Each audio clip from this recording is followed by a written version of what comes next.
L'impressionnante production Dragon live et spectaculaire débarque pour la toute première fois à Montréal. Le spectacle retrace l'histoire d'Harold, un jeune viking dont la vie sera complètement ébranlée suite à sa rencontre avec une de ces fameuses créatures. Et peut-être que ma vie à moi sera aussi ébranlée puisque je m'en vais voir quelques dragons au Centre Bell. J'espère qu'ils sont bien domptés.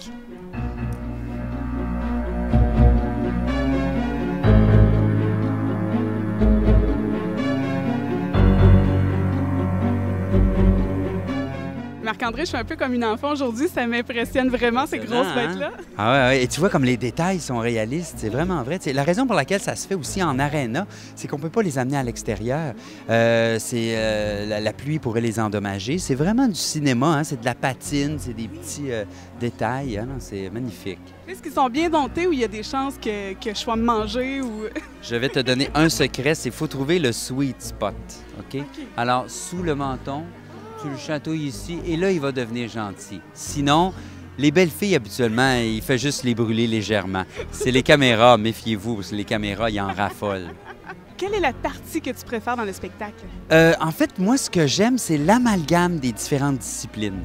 C'est ça qui fait que c'est un bon spectacle.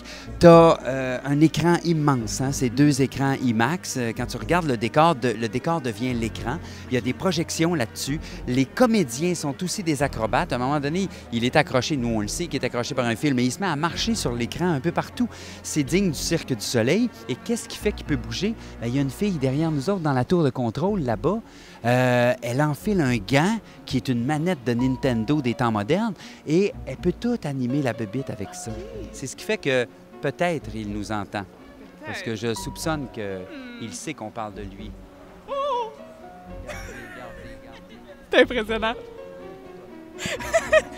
Quel personnage vous interprétez dans la production?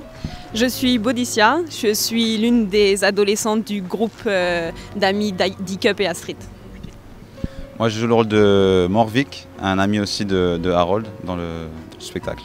Et quel est le dragon le plus spectaculaire? Pour moi, c'est le cauchemar monstrueux. C'est un énorme dragon rouge. Et, il est énorme, je crois qu'il fait près de 15 mètres de long, si ce n'est plus. Et il fait vraiment peur. La première fois que j'ai vu, j'ai eu vraiment peur. Tous les soirs, on se retrouve face à lui dans un combat final. Et j'ai tendance à dire que autant on arrive à devenir de plus en plus amis, enfin habitués à certains, mais celui-là, le Monstrous Nightmare, tous les soirs, honnêtement, je me dis mais il est massif, il est terrifiant et à chaque fois je m'y crois, quoi, vraiment. Et quel est votre plus grand défi dans cette aventure-là? Notre plus grand défi, c'est d'être tous les soirs comme si c'était le premier soir. Voilà, de donner le meilleur de nous-mêmes tous les soirs, sachant qu'on fait une dizaine de shows par semaine. C'est gérer notre condition physique et donner au public autant chaque soir. Voilà. La production Dragon live et spectaculaire sera présentée jusqu'au 19 août au Centre Bell. C'était Marie-France Pellerin pour 7jours.ca.